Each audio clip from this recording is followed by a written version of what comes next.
मिरजेच्या राजकारणात मोठी खळबळ उडाली असून राष्ट्रवादी अजित पवार गटामध्ये अनेक नगरसेवकांचा 19 तारखेस पक्षप्रवेश होणार असल्याची खात्रीलायक माहिती आहे. इद्रिस नाईकवाडी यांच्या प्रयत्नांना मोठे यश मिळाले.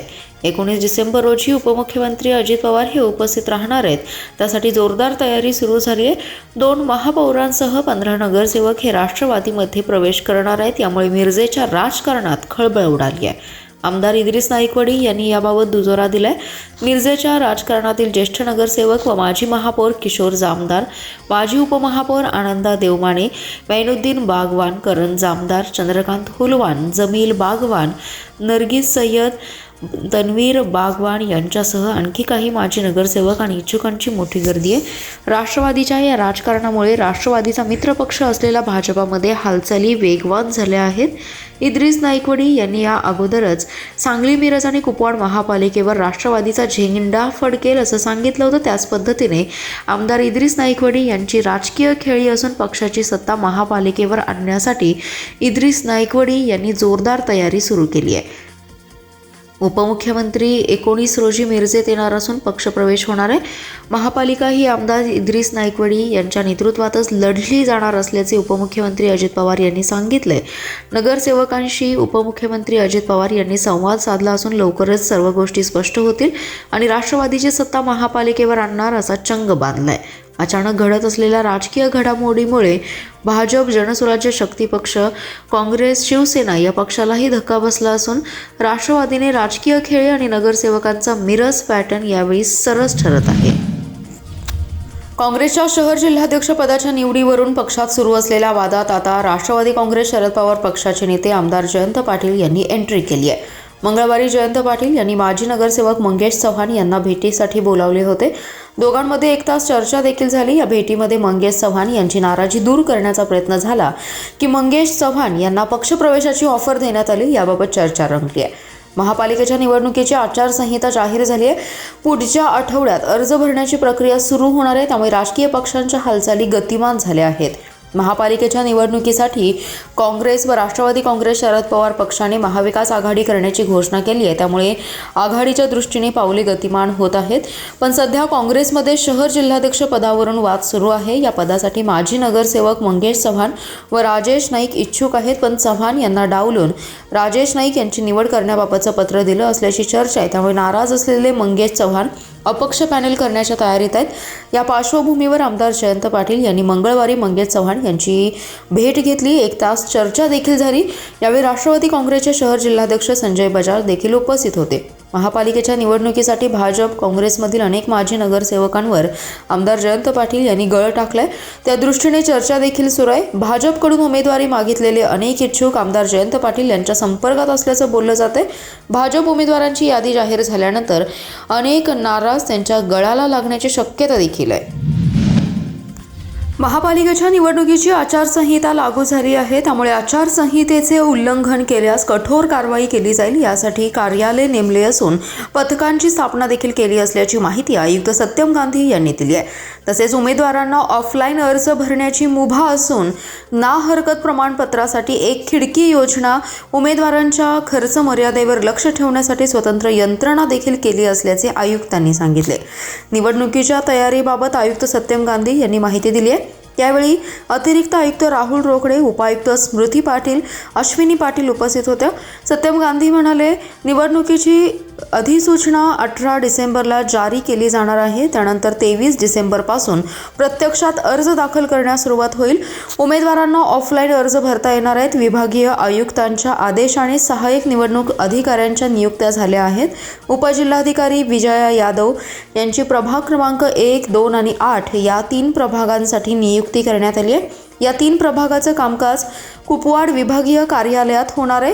प्रभाग 3, 4 आणि 6 साठी सविता लष्करे, प्रभाग 5, 7, 20 साठी प्रमोद कदम, प्रभाग 15, 16, 18 आणि 19 साठी विवेक काळे, प्रभाग 12, 13, 14, 16 साठी विशाल यादव, प्रभाग 9, 10, 11 साठी समाधान शेंडगे यांची नियुक्ती केली आहे.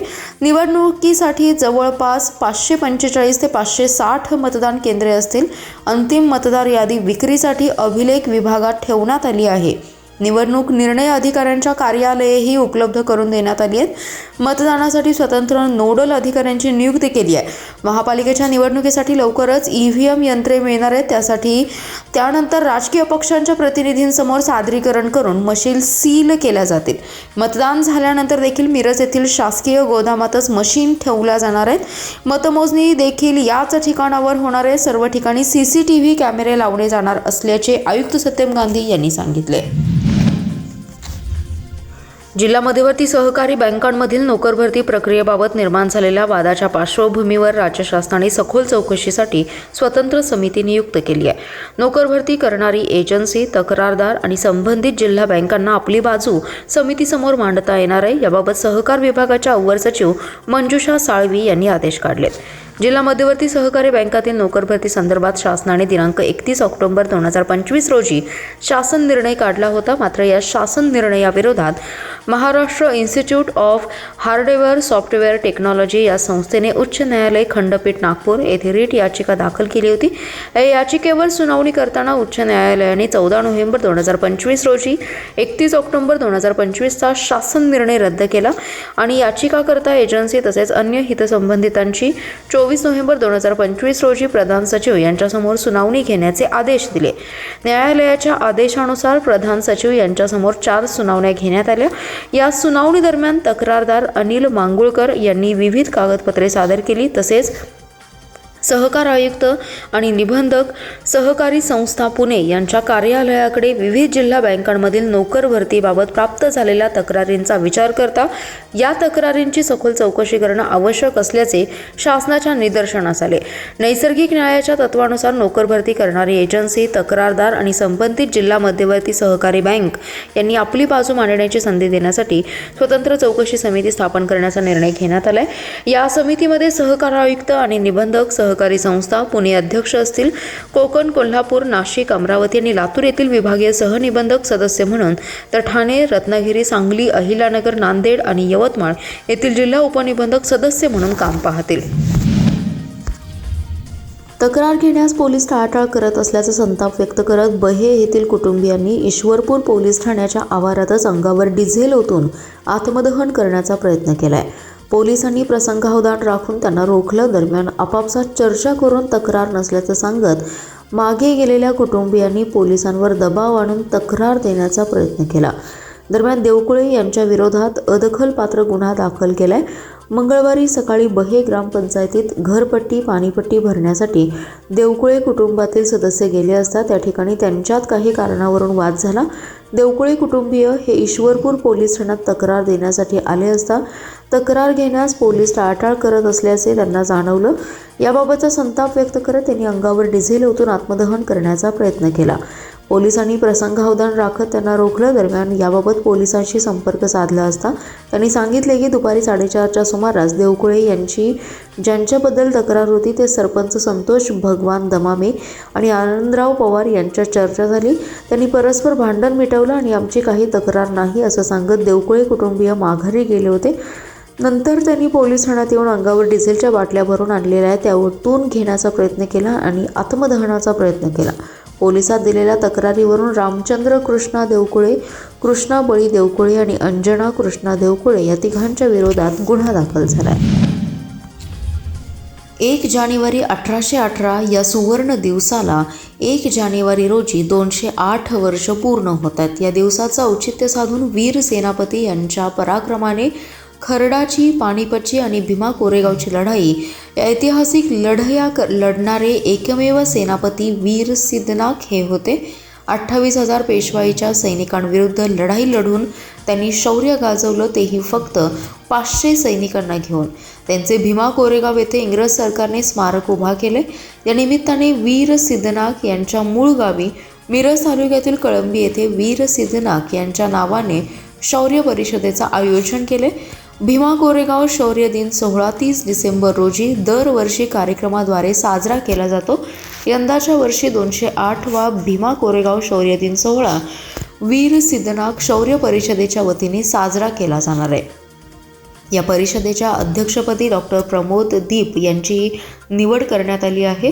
डॉक्टर दीप यांच्या अध्यक्षतेखाली होणाऱ्या परिषदेस राज्यभरातील अनेक मान्यवर, जिल्ह्यातील खासदार, आमदार तसेच आंबेडकर चळवळीचे कार्यकर्ते उपस्थित राहणार असल्याची माहिती प्रमोद इनामदार यांनी दिली आहे. या बैठकीस उत्तम कांबळे, कुमार कांबळे, हनुमंत साबळे, डॉक्टर नितीन गोंधळे, वीर सिद्धनाथ यांचे वंशज प्रमोद इनामदार उपस्थित होते.